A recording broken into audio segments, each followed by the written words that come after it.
education today, we're standing at a crossroads where tradition meets transformation.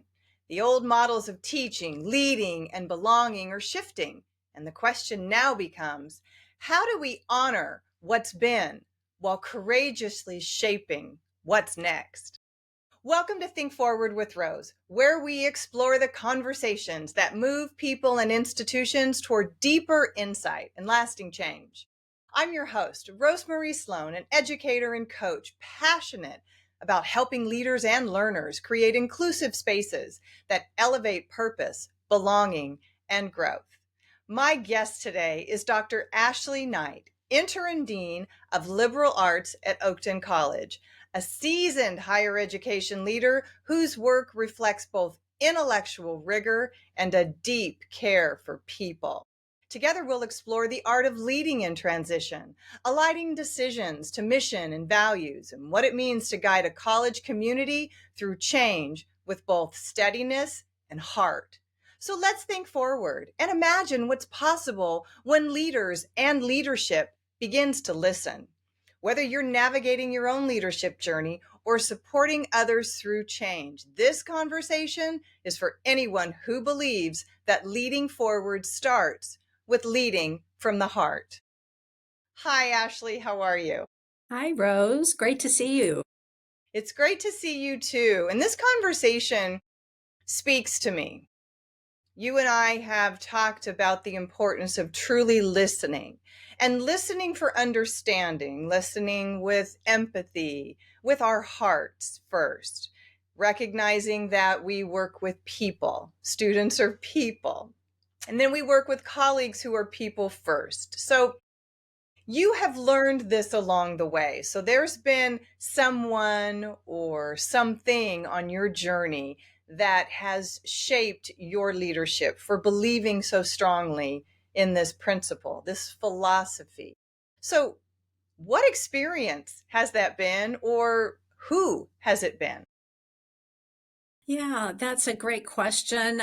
We all have this great journey that we've been on, and I've been at 4 institutions in the greater Chicago area, leading as a dean and as an assistant vice president and a vice president, and had lots of different experiences, even, along the way, coordinator and assistant dean, and, all of those positions over 25 years. And so many things have impacted me. Students, primarily. Are the heart of it all, right?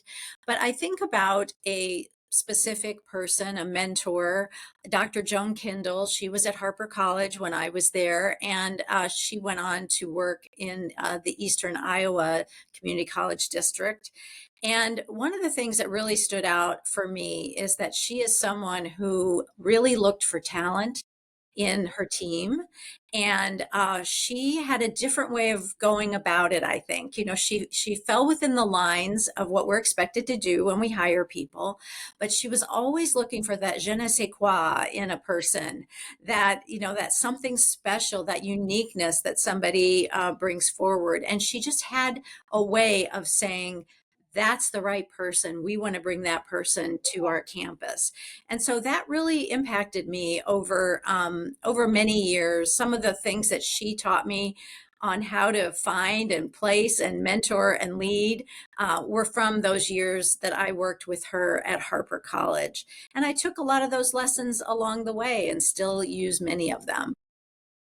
Joan sounds like an amazing person and a wonderful mentor that really, as Kouzes and Posner say in their exemplary leadership practices, she modeled the way. And it sounds like she's really influenced you in how you lead forward or how you think forward. And so, how have those influences shown up at Oakton College? Well, I'm thinking about something that I'm doing right now, and that is leading the search for my replacement because I'm an interim leader. And one of the great things about the roles that I've had as an interim leader is the opportunity to actually lead the search, which is something I'm passionate about. But one of the things that I learned is how important it is to get the many voices to the table when we're thinking about who we're going to bring to our campus to work with us, be part of our team, be in front of our students, be in the classroom as a tenured faculty member for their lifetime, right? Helping our students. We have to take this very seriously. And so this past few weeks, I've been asking 4 questions to variety of people, sort of like a focus group. Sometimes it'll be more in the form of a Google, survey kind of thing. And I've been asking people to say, well, what are you looking for in the next dean? Tell me about the qualities that they have. Tell me about the characteristics. It's not just the experience. You know, there are plenty of people who are experienced and can easily take the job just based on that. But what kind of person are we trying to bring to our campus to be here for a while and to really be a part of our group? And so I've been asking these questions, and I'm taking the results. I themed the results. I start to look at what are those things that everybody says, and what are those outlying characteristics. And I'm bringing that to the chairs and coordinators meeting in my division tomorrow, actually, and we're going to have a discussion. I'm asking another dean, actually, one of the chairs is going to help me lead the conversation, and we're just going to talk about it and hear each other. Because if we hear one another, sometimes that helps drive our own thinking a little bit too. And I did this in the Council of Deans meeting as well. Who do you want to be sitting next to you in this meeting a year from now? So I think really, when you started talking about, the idea of listening, that we have to start there. And then what does that do? That brings the questions that we ask these people when they come to our campus, the prompts that we give them if we ask them to do some kind of conversation with us or presentation. Then it really informs that, and then we start to get deeper into the type of person that we really want to bring to our campus. So hiring for talent is a big focus for me and something that I just love. Absolutely. I love what I am hearing you say about bringing people to the table and asking, what is it that we need right now? Because you and I both know that the student of today is very, very different than the student of yesterday. And we not just need to be looking at the student of today, but the students who are going to be coming. And what kind of an individual, a person, a leader, an educator do we need in this role? And you said that you themed these questions. I'm going to go back again to the research of Kouzes and Posner. Every year, I'm not sure you're aware of this, every year they do research on characteristics that we admire in our leaders. And they have done this with millions of people in numerous countries. And do you know the top 4 characteristics, top 4 themes, characteristics always come out the same? Percentages may be a little different, but they come out the same. Honesty is always at the top. So we admire leaders who tell it like it is, which is the truth, so we can trust them. We admire leaders who are inspiring and who are supportive. And one of the things that we think about as well is forward looking. Where are we going? What is the vision? And so while the percentages may be a little different, the credibility it's always about credibility, and then that character piece, that trustworthiness piece. What are your themes that you have identified? It's great that you said that, because if you'd asked me before you spoke, I would have said honesty was the number one. People want someone trustworthy. And, how do we get there? Is sometimes we have worked with people who we didn't trust, right? I mean, trust is such a big point of contention in the academy, but in the business world too, right? And so, honesty, trustworthiness, transparency, bringing people alongside them and not just, leading on taking off on the horse by themselves, but they're there, marching alongside. Those are all things that really are very valuable. And also somebody that communicates well, that lets people know what's going on. So often in higher ed, we say, we don't know what's happening. We don't know what they're thinking up there at the top, right?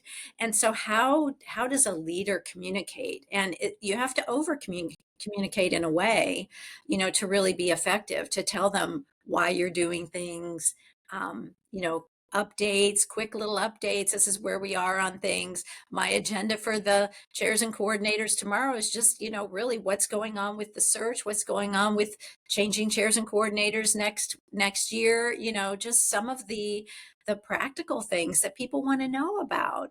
And so we put it on the agenda and we talk about it and we take the questions, and then people do feel a little bit more like we were transparent, we were honest, we were timely, we were responsive. Right. You know, the whole premise of the podcast is about thinking forward. And what I love about what you're saying is that this is just how we should be as humans as we move forward, as we think forward. It's to communicate that level of transparency.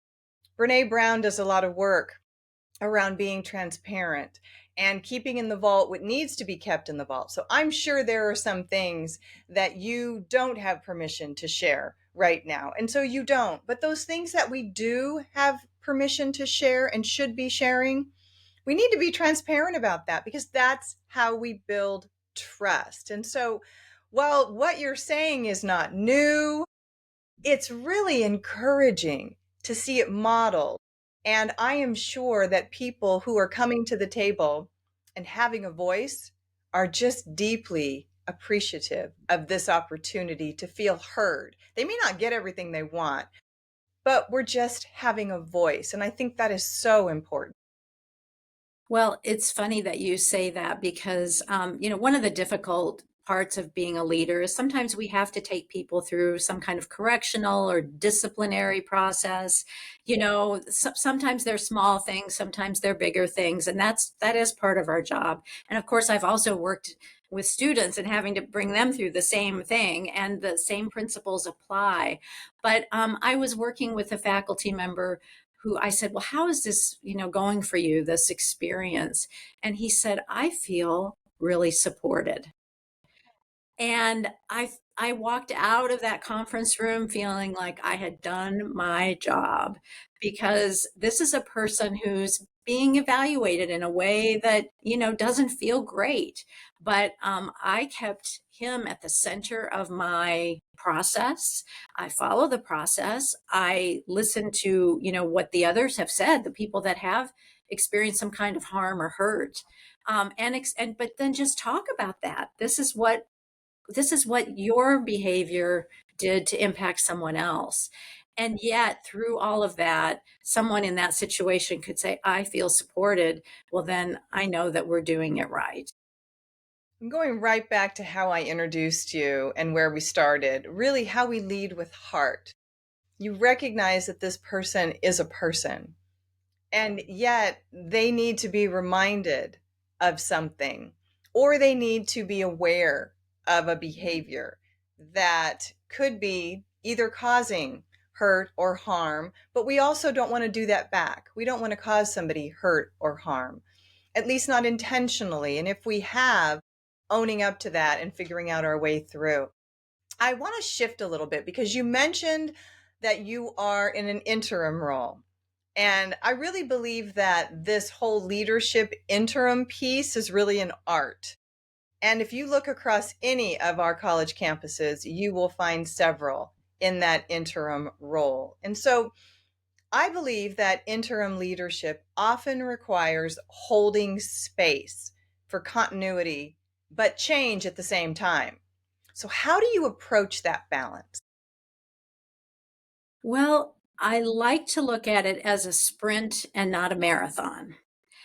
Sometimes we say the opposite, in our work, but as an interim leader, you really are just running that sprint. I only have to think about this year. I don't have to think about next year except for me to build an effective bridge for the next leader. And so as I'm doing that, I my topics of the day pretty much come up on a daily basis. I might be able to work a month ahead, but remember, I've never done this exact job before. And so I'm new at the same time as I'm trying to lead 180 faculty members through, through their important tasks. Like, for example, I have 15 tenured faculty members that I need to evaluate this year. That is a job that is very important for them because they only get evaluated every 5 years. And I'm not leaving that for somebody to do later. I'm going to do it now. But that is a focus for me right now. And I just try to divide my day and my week and my month into the things that I know are essential, and I focus on those essential things. And at the same time, thinking, how can I build this so that somebody else can pick it up? So I leave, Google Files where they need to be, so the next person can just open up the letters that I sent, or the evaluations that I did. It's really building for the future. So that's how I see it. Ask you a couple follow-up questions about the interim role. What have you learned about leading in transition that might surprise other people? What I've learned is a lot about myself or what might help others. And that is that, those of us in interim leadership, we have a lot of experience. We've done a lot. Our wisdom is there for the taking, right? There is hardly ever a situation that comes up that I haven't done it or been there or seen it, myself. Now, maybe not the exact thing, because people surprise you every day. Uh, but I do have the sense that I know exactly what to do. The president brought me a problem yesterday at 5 o'clock. I was just about to go teach a class. I teach in a graduate program at a university, and I was half an hour from teaching a class. But I knew exactly how to handle it, and then continued to follow up, and then got her thanks today again, for what I was able to do. So we do have this crystallized intelligence, this sense that we've been there, we've seen it, we know exactly what to do. I think the other thing that I've learned about interim leadership is that we are able to really just care about the present day situation. I really want it to be done well. I want the work to be done well. I don't have a political future at this institution. That's very different from somebody else who is a dean, and maybe they see themselves, I need to be here for 5, 10, 15 more years. And so they have to build their, kind of political strategy differently than an interim leader does. Of course, I'm going to follow what my president wants. I'm going to make sure that I'm aligned with the vision of the leadership. But I am not trying to build my own, party at all. I am trying to do exactly what they need from me right now. And again, think about that next leader and what's going to make them, successful. Excellent. Oh, that's wonderful. I'm glad you mentioned that while you may be toward the end of this interim role and not looking for that next role, and maybe you are in another interim capacity, but not looking for that next full-time position up or moving into the position that you are now currently serving in, there are some of those in an interim role or thinking about saying yes to an interim role. So there are, I'm sure, some misconceptions out there that people have. What do you think some of those misconceptions would be? Give us some advice, some help, a roadmap here. Yeah, well, I think there are two main types of interims. There is also the interim role that probably everyone that's listening has done at some point, and that is, hey, here's another job to do alongside your full-time job, and we want you to lead at a higher level than you're used to leading, and we say yes to that because we want the experience. But it really leaves us not doing either job at a 100%. And so I think that's one type of interim leadership. And sometimes that's necessary, or sometimes that's prudent for the leadership of the college or university, because they are trying to build in those leadership capabilities with the person who's maybe at more of a mid-level or something. So there's that, and I think you have to ask yourself, if you're in that position, am I willing to make this, one of the hardest years of my life, trying to do two jobs and know that I can't do them both at 100% or perfectly. And then there's this other type of interim leader, which is, I am one, but there are many others out there who are doing this. People who see the opportunity to do something that's a little more flexible, Mm. that they don't have to lean into for the next 10 years. I do walk away every day and think, if it ended today, it would be fine. Well, how many times did we say that when we were deep in our career? We were afraid for our job sometimes, right? So I think that it's somebody can look at it and say, is that something that I want? I know that there are opportunities. Some people can take them at different parts of the country. And I've known a lot of people who said, I'm moving to a different state and doing this because that's what I want to do at this point in my life. So, really, just being able to understand where you are in the process and thinking about, is this going to work for me and my goals, is like the best advice. Excellent advice. That's wonderful advice to give because what I hear you saying is instead of going outward, go inward. Yeah, really be aware of what it is that is most important to you and the reasons why you are either in this role or going to continue in this role, or maybe even why you need to step out of this role. That may be the perfect opportunity to see what the role is all about and whether or not it's something that you thought it would be. Because we do want to set ourselves up for success. And I do believe that challenge is part of setting ourselves up for success. One more question on the interim role, this art of interimness, so to speak. How do you set priorities, or how would you recommend others that are either looking at an interim role or that are new to their interim role? How do we set priorities knowing that our time may be short or temporary, limited in this role? One thing I've had to adapt to is knowing that I don't know everything and I don't need to know everything.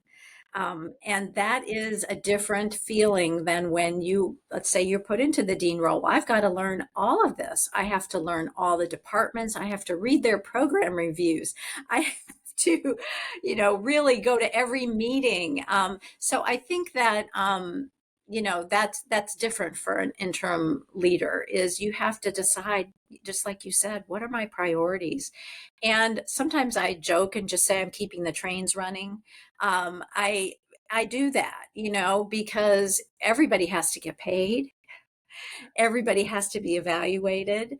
The all the reports that might be due, we need to make sure those things are all done. So in some ways, it is just like keeping the trains running.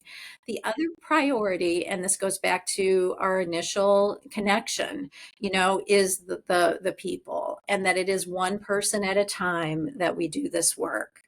And being an interim leader, you can kind of lean into that.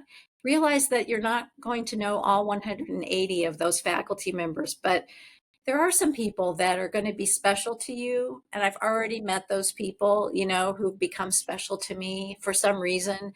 Again, sometimes it's through a problem. That's how we often meet people. That's how we meet students so many times, is they had some kind of problem and we needed to help them. So Yeah. I think that's how you set the priorities, is just who are the people in front of you, and how can I make this the best possible situation for them? And going back to something you said earlier, that before you leave this role, There are evaluations that you need to do, reports that you need to write, and you don't want to leave that for the next person.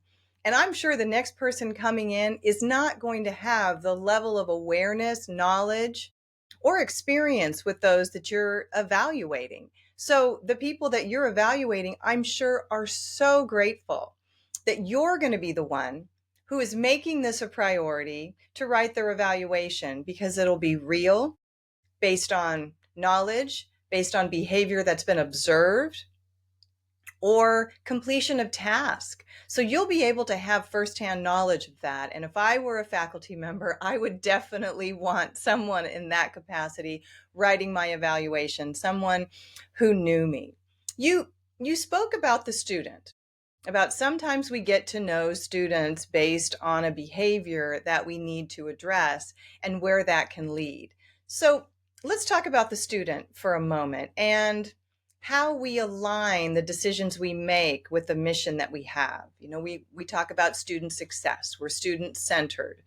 Retention is the new enrollment, so we want our students to stay. But there have been some significant shifts. So what shifts have you noticed in student needs and the expectations to meet those needs in these recent years? Well, there are two things that really stick out for me right now, and I don't think they'll surprise you. One is the COVID learning loss that we're experiencing, and especially in community colleges, we see this.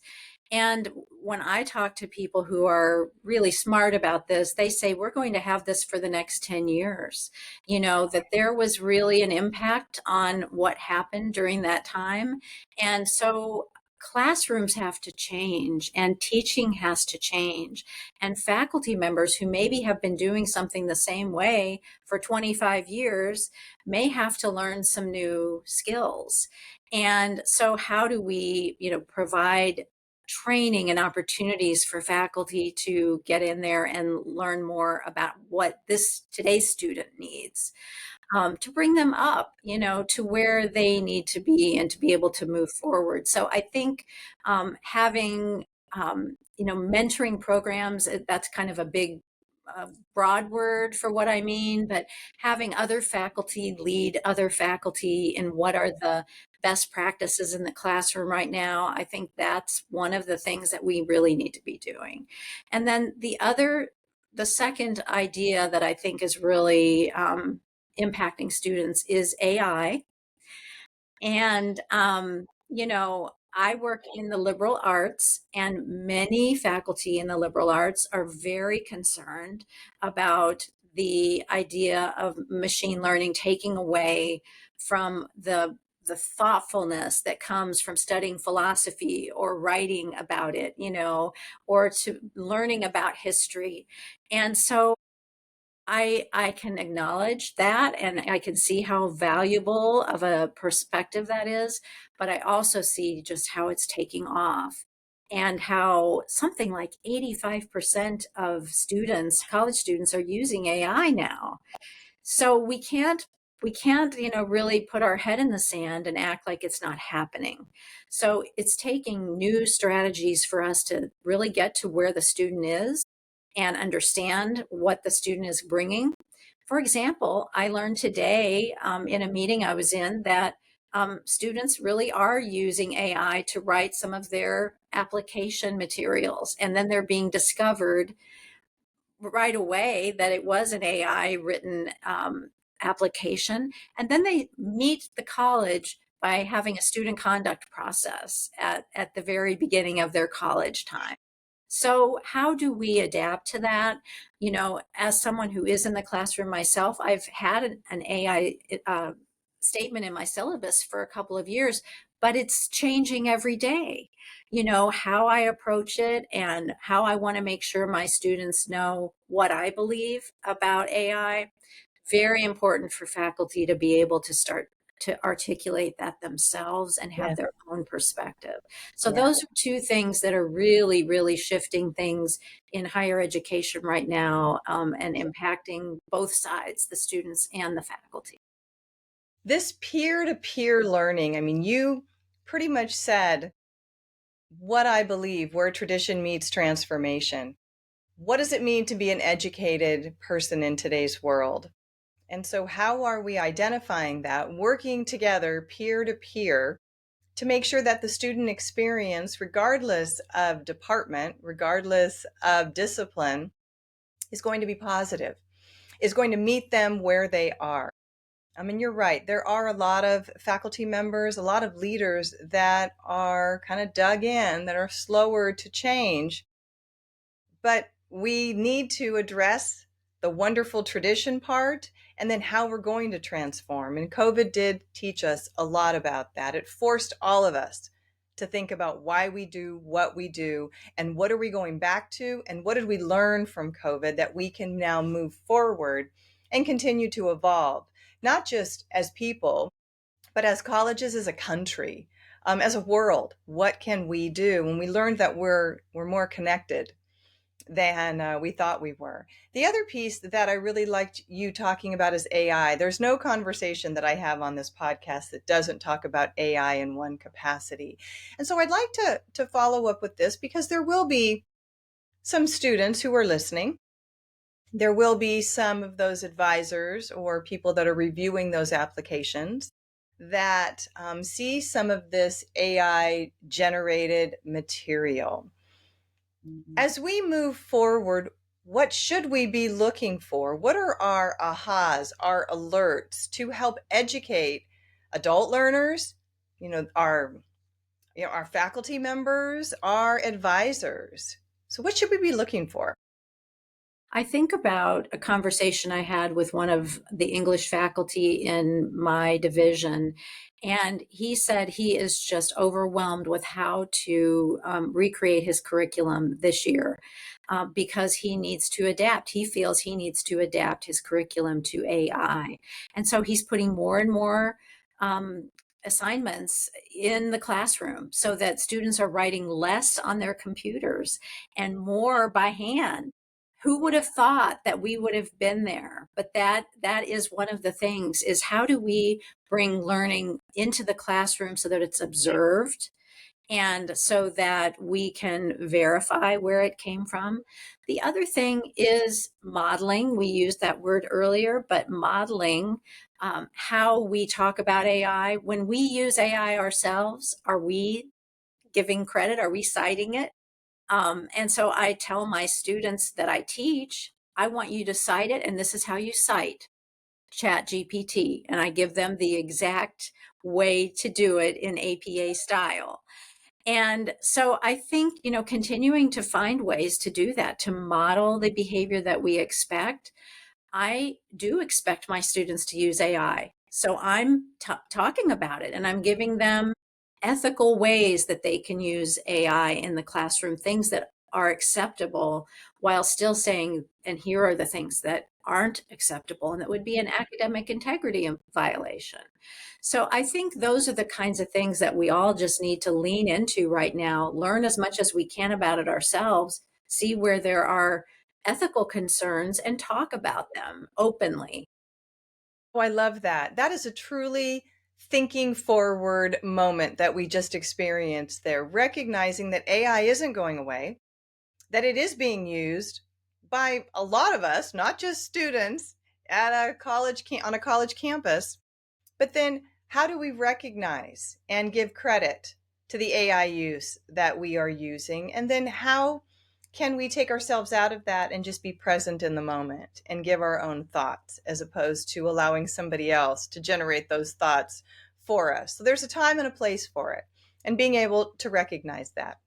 Ashley, we're getting ready to wrap up. I could go on with you and ask deeper questions of just for a long period of time. But in the interest of time, we're getting ready to wrap up. But before we do, I'd love to shift just a little bit. Around here, I call this next segment Fast Forward, and it's quick. It has 5 questions, and it will spark a little reflection, maybe even a laugh or two as we go forward. So let's jump in. The first thing that comes to your mind. So, what is one leadership lesson you're still learning? When to open my mouth and when to keep it closed. What gives you hope in higher education? Graduate students, following in our footsteps. If you could offer one piece of advice to your younger self, what would it be? Slow down. The last moment that made you laugh. Oh my goodness, probably in this meeting. Well, that's good. And you have a lovely smile, so it's nice to see you laughing there. Finish this sentence. Thinking forward means. Envisioning a future that is full of hope for everyone on this planet. Well said. That was lovely.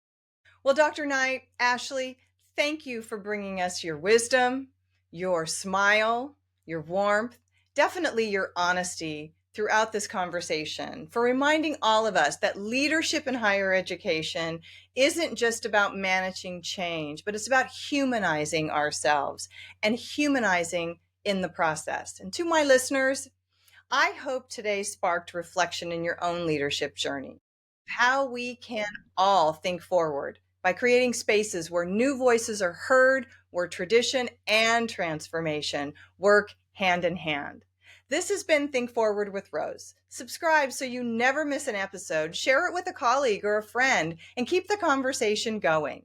And if I can support you in your own leadership journey, I'd love to connect. Reach out to me on ourleadership.com. And until next time, let's keep bridging what's enduring with what's emerging in higher education. Thanks again, Ashley. Be well, everyone.